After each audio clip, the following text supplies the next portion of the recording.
The moment I dropped the envelope, the party stopped cold. My name is Eric. I'm 34 years old and I live in Raleigh, North Carolina. That Saturday, I'd spent 6 hours mowing the lawn, setting up the grill, and even picked up a case of imported craft beer to make a good impression. My wife's family was over for a backyard cookout. All smiles, all fake. Madison's younger brother, Connor, the golden child, was holding court at the patio table, laughing a little too loud. I was standing at the grill when he said it. Funny how your kid doesn't look a damn thing like you, huh? He leaned back in his chair, his eyes flicking to Madison like he was waiting for a reaction. Madison didn't disappoint. She laughed, flicking her hair off her shoulder like she was in some shampoo commercial. Maybe Eric has some secrets, she said with a smirk, and everyone at the table burst out laughing. I didn't laugh. I set the tongs down on the grill, wiping my hands on my shorts. My heart was beating fast, my mouth dry, but I didn't let it show. I just walked over to the table, looked Connor dead in the eye, and said, "Then maybe we should all share secrets." The table went quiet. Madison's father, Dave, cleared his throat and tried to force a smile. "It's just a joke, Eric. Come on, lighten up." I shook my head slowly. No, I think we're past that now." I turned and walked into the house, straight down the hallway to the bedroom. My hands were shaking as I pulled open the bottom drawer of my dresser. There it was, the envelope, thick white with a single word written on the front in my careful handwriting, "Results." I'd had the DNA test done weeks ago, not because I doubted I was Aiden's father. Deep down, I'd always known. But the way they all looked at me, the way they laughed behind my back, I needed proof. I needed to know if I was crazy or if I was just the only one paying attention. I walked back outside, the envelope held tight in my hand. Madison looked up from her phone, her smile faltering when she saw me. "What's that?" she asked, her voice too light, too careful. I didn't answer. I just set the envelope down in the middle of the table, right on top of the checkered tablecloth stained with barbecue sauce and beer rings. It landed with a soft thunk that felt like the start of an avalanche. Connor's face lost its color. Madison's mother, Lydia, shifted in her seat, her hand tightening around her wine glass. Madison let out a nervous laugh. "Eric, come on. We're just messing around. Don't be so sensitive." I took a deep breath, my hands still trembling. "I'm not sensitive," I said, my voice low and steady. "I'm just done playing along." Dave looked at me like he was seeing me for the first time. "Eric," he said, his voice calm but firm, "you're making a scene." I met his gaze. "No, Dave, I'm just telling the truth." I looked back at Madison, who was staring at the envelope like it was radioactive. "You wanted to joke about our son not looking like me," I said quietly. "So here's the truth. He's mine. I got the test done weeks ago. 99.99% match." Nobody moved. Connor's mouth opened like he wanted to say something, but no words came out. Madison swallowed hard. "Eric." I cut her off. "But that's not the part you should be worried about," I said, my voice cold and clear. "Maybe you should tell them about Brent." The name hung in the air like a slap. Lydia's eyes widened. Dave leaned back in his chair, his face pale. Madison's mouth opened, then closed. She looked at me like she didn't even know who I was. Connor stood up suddenly, knocking over his beer. "What the hell is he talking about?" I didn't answer. I just turned and walked back inside, the weight in my chest finally lifting, just a little. Behind me, the yard was silent. No laughter, no jokes, just the truth. Sitting in that envelope, waiting for someone else to pick it up. And for the first time in a long time, I felt I wasn't the one on trial. For the past 2 years, I'd bent over backwards trying to win over her people. When Madison said she wanted to be closer to her family, I took on a second job at the hardware store on weekends just to scrape together the down payment for a house near her folks. The day we closed on the place, Madison beamed like I'd given her the moon. But her family? They looked at me like I'd bought a ticket to a club I didn't belong in. From the beginning, everything about me seemed to rub them the wrong way. Her mother, Lydia, would tilt her head and smile sweetly, but her words were like little paper cuts. "Is Aiden getting enough protein? He looks a bit thin, don't you think?" She said it once while spooning potato salad onto her plate at a family dinner, and Madison didn't say a word. Her dad, Dave, would always find a way to turn the conversation back on me. Like that time we were moving furniture and I caught him smirking at Madison. He doesn't have your build, he said with a wink. Madison laughed like it was the most natural thing in the world. I laughed too, but my stomach turned. I kept telling myself it was just their way. Old-fashioned, set in their ways, nothing personal.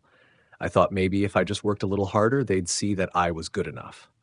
I'd make little jokes, offer to help fix up their porch, bring over Madison's favorite bottle of wine when we visited, but every time I'd catch that little flicker in their eyes, like they were humoring me.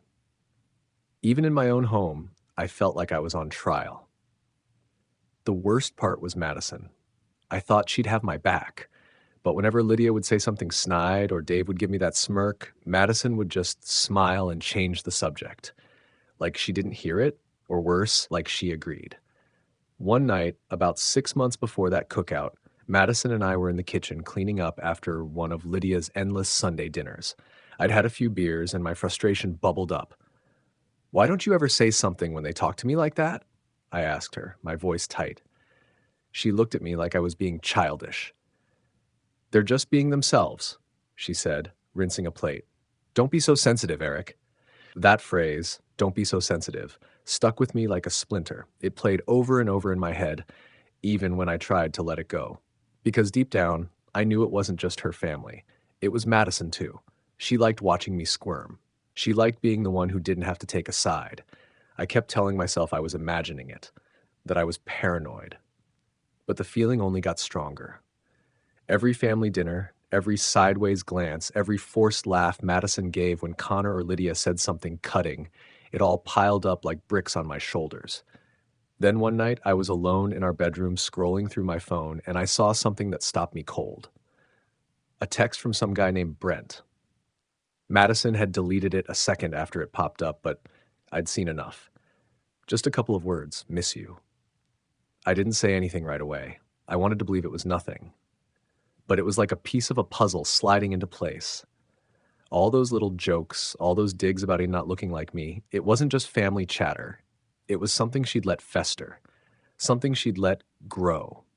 That was when I realized the doubts had started long before Connor's crack at the cookout, long before I ever thought to get that DNA test.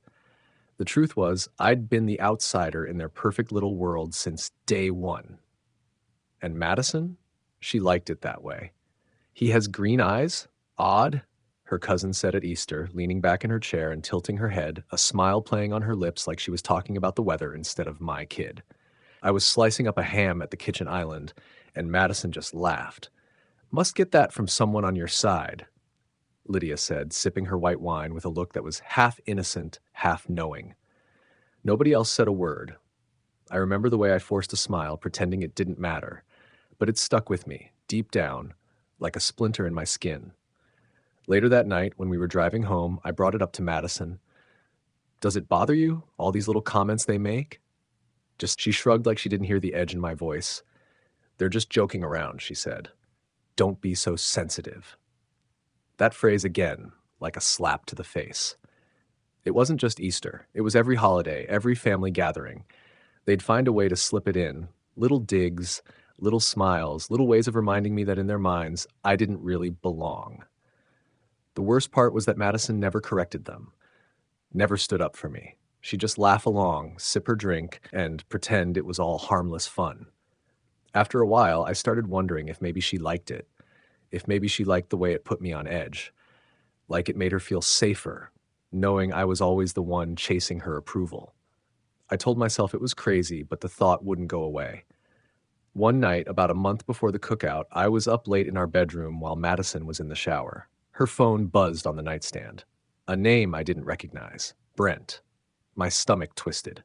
I picked up the phone and watched as the message preview disappeared before I could read it. When Madison came out of the bathroom, hair wrapped in a towel, she didn't even notice I was holding her phone. "Who's Brent?" I asked, trying to keep my voice calm. She froze for half a second, just long enough to confirm everything I'd been afraid of. Then she smiled that smile I'd come to hate. "Oh, he's just an old friend, from college." "Don't be ridiculous, Eric." I nodded, but my heart was pounding. I knew better than to push it. At least, I thought I did. But that night, while she slept, I went through her phone, deleted messages, half-finished conversations with that same name. Brent, the guy she dated right before me, the guy she always said was just a fling. I felt like I couldn't breathe.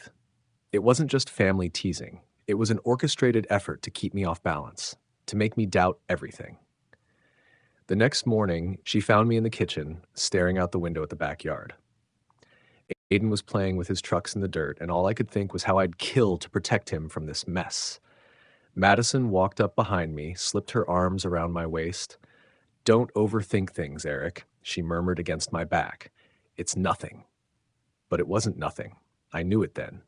The jokes about Aiden's eyes, the way her family never let up, the way Madison never defended me, it was all connected, and Brent was at the center of it. I didn't know what to do, so I let it fester.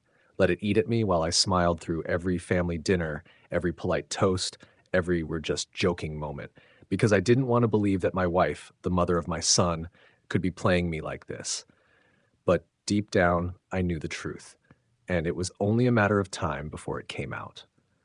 One night, about 2 weeks before the cookout, I was giving Aiden a bath. He was splashing around in the tub, giggling, soap bubbles sticking to his hair. It was one of those rare moments when everything felt simple, like none of the whispers and the doubt could reach us here. Then he looked up at me with those big green eyes, so much like Madison's, and said, "You're not Daddy, you're Eric." My heart dropped into my stomach. "What do you mean, buddy?" I asked, trying to keep my voice steady. He just laughed and went back to playing with his toy boat. I sat there on the edge of the tub, feeling like the walls were closing in.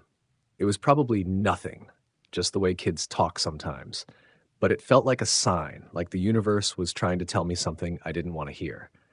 The next morning, I took a long, hard look at myself in the mirror. My eyes were bloodshot, my jaw tight. I knew I couldn't keep pretending everything was fine. I made a call to Midstate Diagnostics during my lunch break. Paid cash, didn't want anything showing on our joint accounts. The woman on the phone was polite, professional, didn't ask questions. She just gave me an appointment for the next morning. That night, I hardly slept.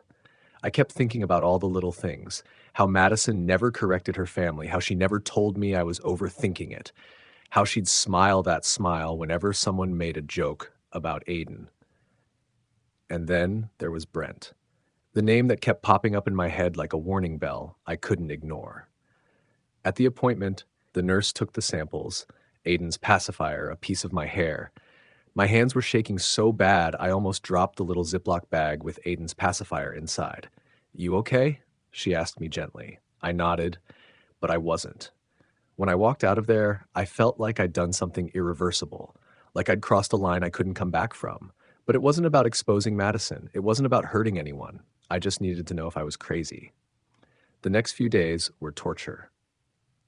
Every time Madison smiled at me, every time Aiden called me Daddy, I felt like I was holding my breath. I kept telling myself I was just being paranoid, that this was all in my head. Then one afternoon, while I was at home alone, I found something that made everything real. I was cleaning out our old desktop computer, trying to back up files we never looked at anymore, when I found a folder I didn't recognize. Inside were messages between Madison and Brent, old ones from right before we got together. I scrolled through them, my hands shaking. Messages that should have been deleted, but somehow ended up in our cloud backup. Her telling him she missed him telling her she deserved better, her saying she didn't know what she wanted anymore. I felt like I was going to be sick. It wasn't just a fling. It was a plan. It was a safety net she kept in her back pocket, even after we'd started our life together. I closed the folder and shut the computer down. I didn't say anything to Madison that night. I just watched her, the way she laughed at Aiden's silly jokes, the way she brushed her hair out of her face. She looked like the same woman I married, but I didn't recognize her anymore. I kept the secret to myself while I waited for the results. Because even though I felt like my whole world was coming apart, I wasn't ready to let go. Not yet. Not until I had proof. 2 weeks later, the results came in the mail. I opened the envelope alone, sitting at the kitchen table with the morning light coming in through the window. My hands were shaking as I read the line that said it all. 99. 99% match. Aiden was mine. Mine. I should have felt relief, and part of me did. But there was no celebration, no fist pump in the air, just this hollow feeling like I'd been holding my breath for so long and finally let it out, only to find nothing waiting on the other side. I thought about Madison's family, about Connor's jokes, Lydia's digs, Dave's smirks, about how Madison never once told them to stop. They'd been laughing at me for years, and I'd let it happen because I thought maybe if I just kept my head down, they'd see me as part of their picture-perfect family. But they never would. And Madison, she was the one who handed them the paintbrush. I took a long breath and printed a second copy of the test results. I slipped it into a plain white envelope and tucked it under my gym gear in the closet, my own private insurance policy. Not to confront her, not yet, but to wait for the moment when I'd need it. That moment came faster than I expected. The day of the cookout, I hadn't planned on dropping that bomb. I was out back, flipping burgers and trying to pretend everything was fine. Madison was holding court at the picnic table, laughing with her brother like nothing had ever gone wrong. I kept telling myself I'd hold on to the results for a while longer, wait for the right time to have that talk with her in private. But then Connor opened his mouth. "Funny how your kid doesn't look a damn thing like you, huh?" he said, his voice carrying across the yard like he was announcing the weather. Madison's eyes flicked to mine, and for a second, just a second, I thought I saw guilt there. But then she laughed, that same easy laugh she'd used 100 times before. "Maybe Eric has some secrets," she said, and I felt something in me snap. I wiped my hands on a napkin, walked into the house, and pulled the envelope from its hiding place. My palms were sweating, my heart pounding, but I wasn't scared anymore. I was done being the quiet one. When I came back outside and dropped that envelope on the table, the world seemed to stop. Nobody said a word. Madison's smile froze on her face, like she didn't know what to do now that the script had been thrown away. Her dad finally spoke up, his voice low and unsure. "What's that supposed to be?" I didn't look at him. I looked at Madison. "Why don't you ask your daughter? Or better yet, ask Brent?" Madison's face cracked then, not with confusion, but with guilt. I saw it all in that moment. Every lie, every excuse, every time she let her family pick me apart because it was easier than standing up for me. I turned to Connor, my voice flat and calm. "Since you're so worried about whether Aiden's mine, maybe you should know he is. And maybe you should ask yourself if your nephew is yours." The silence was like a slap, stretching out longer than I'd ever heard in that backyard. Madison's father looked at me like he didn't know who I was anymore. But for the first time, I wasn't the one on the defensive. The truth was out there, and I was done letting them write the story. After I dropped that envelope on the table, everything went dead quiet. 10 seconds, maybe more. It felt like the world had stopped turning. Madison's dad, Dave, was the first to break the silence. He cleared his throat, his eyes flicking from me to Madison and back again. "What's that supposed to be?" he asked, his voice careful, like he was trying to keep a grip on the moment. I didn't answer him. I kept my eyes on Madison. Her face had cracked open, not surprise, not confusion, but something worse. Guilt. I could see it in the way her shoulders hunched, the way her fingers twisted together in her lap. She didn't even try to play it off. She just stared at the envelope like it was something that might bite her. Connor leaned back in his chair, his smirk gone. "Eric, man, what's going on here?" he asked, his tone a lot less cocky now. I turned to him, feeling that cold calm settle in my chest. "Since you're so concerned about whether Aiden's mine, maybe you should know he is," I said quietly. "I've got the proof right there. So if you're going to joke about someone's kid not looking like them, maybe you should make sure it's not your own nephew you're talking about." Connor's face went pale. Lydia's hand shot to her mouth like she was about to be sick. And Madison, she just closed her eyes for a second like she was bracing for the punch. But she didn't say a word. Dave's face hardened. He turned to Madison. "Madison, what's he talking about? Who's Brent?" His voice was low, tight with something that sounded like disbelief and anger all rolled into one. Madison swallowed hard, but her mouth was still moving without sound. Finally, she managed, It's not what you think, Dad." But the words were shaky, and even she didn't look like she believed them. That's when Dave stood up. "That's enough, Madison," he said, his voice low, but with a finality that shut down the rest of the table. "This family's been laughing at Eric for too long, and you let it happen. You didn't just let it happen. You fed it. Enough." The whole yard went quiet. No more forced laughter. No more clinking of beer bottles. Just the hot summer air and the sound of the kids playing on the other side of the fence, oblivious to the truth tearing through the party. Madison finally looked at me then, her eyes wet but her expression defiant. "So what now?" she asked, her voice tight. "You're just going to throw everything away over this?" I laughed, a short, bitter laugh that didn't even sound like me. "I'm not throwing anything away, Madison. I'm just done pretending I don't see it." For a long moment, nobody said a word. Then Connor stood up, knocking his chair back with a clatter. "Man, I didn't know," he said, his voice cracking. "I was just messing around. I didn't know it was like that." I didn't say anything. I didn't need to. The truth was already out there. And for once, I didn't have to be the one carrying it alone. As I turned and walked back into the house, I could feel the weight lifting off my shoulders. I wasn't the one who needed to prove I belonged anymore. I wasn't the one on the defensive. I'd spent years letting them tear me down with a smile on their faces, and now they could deal with the fallout. That night, we didn't talk.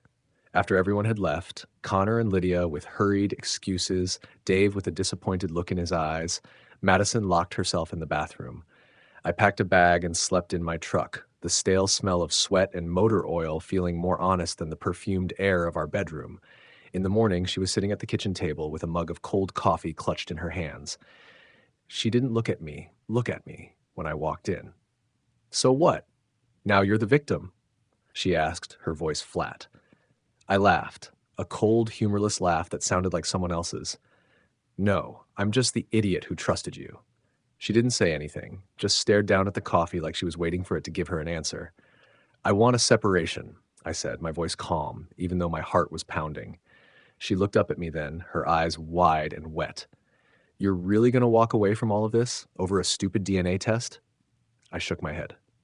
"It's not about the test. It's about all the little ways you chipped away at me, how you let them treat me like I was never enough, how you fed their doubts because it was easier than standing up for me."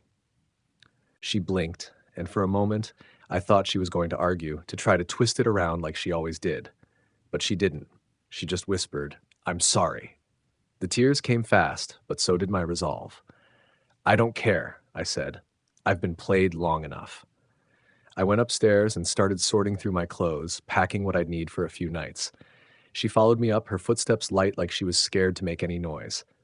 "Eric, please, you're overreacting," she said, her voice cracking. It was just family teasing. It didn't mean anything.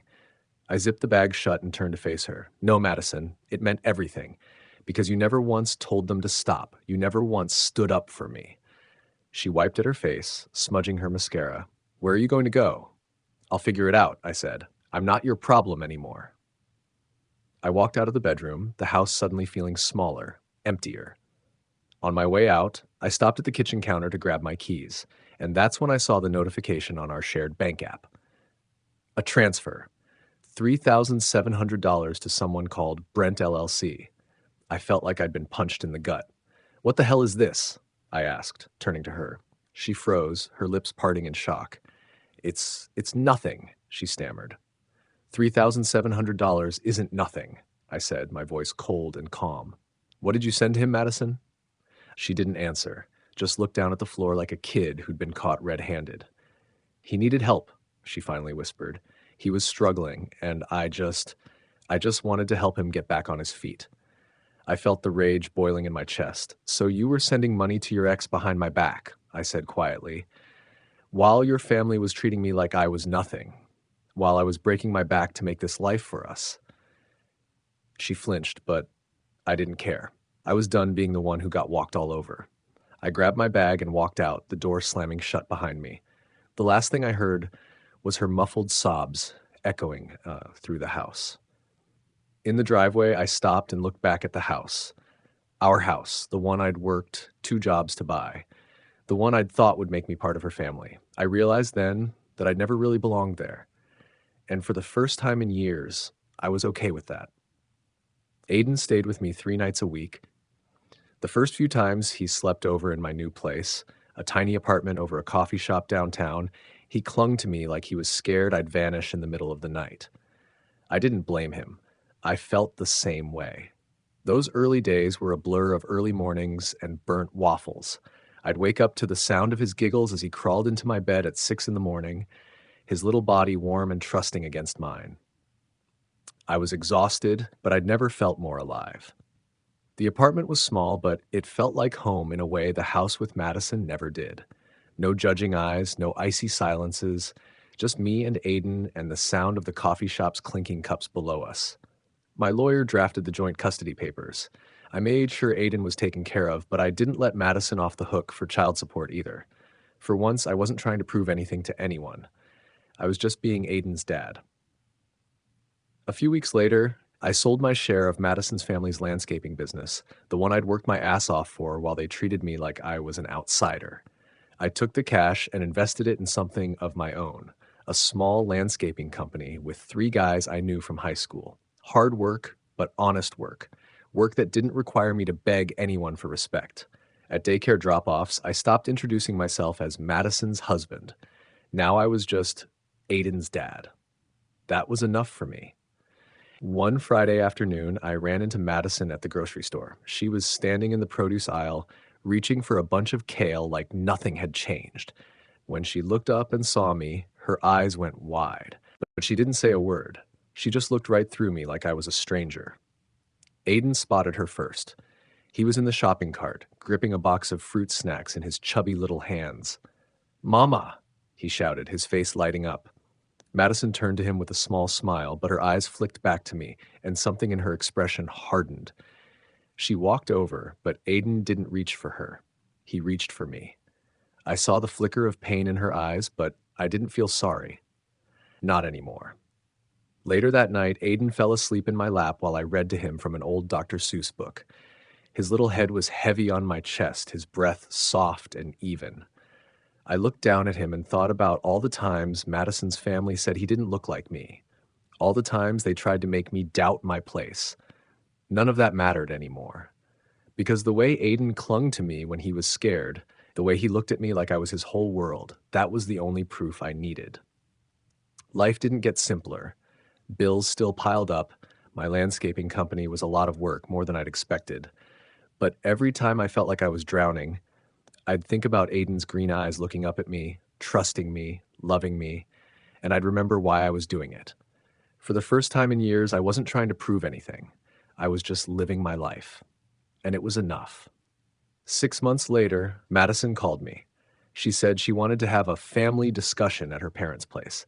At first, I almost laughed, like it was a business meeting. But curiosity got the better of me, so I went. When I got there, the whole family was gathered around the dining room table, like it was Thanksgiving or something. Madison sat at the head of the table, her face carefully blank. Lydia was dabbing her eyes with a tissue, and Dave sat there stone-faced, his hands folded like he was about to deliver a sermon. Connor was there too, fidgeting with his phone, not meeting my eyes. I didn't care. I wasn't there for them. Madison started talking first. Her voice was calm, rehearsed, like she'd been practicing in front of the mirror. She said, "I know things have been hard, but we were wondering, for Aiden's sake, if maybe we could try again." I almost laughed, but I didn't. I just looked around the table, at the people who had spent years treating me like an outsider, like a joke, and I felt nothing. Instead of answering, I pulled an envelope out of my jacket and set it on the table. Plain white, just like the one I'd dropped at the cookout. Madison's eyes narrowed as she reached for it, her hands shaking. She opened it and scanned the first page. Her lips parted in shock. "What is this?" she asked, her voice cracking. "It's a custody proposal," I said evenly.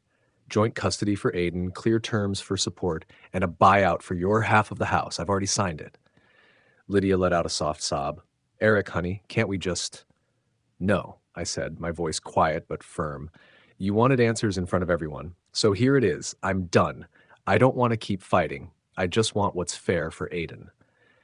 Connor finally looked up at me, his mouth opening like he wanted to say something. "I was out of line," he mumbled. "At the cookout, I'm sorry, man." I nodded once. I know. I didn't need more than that.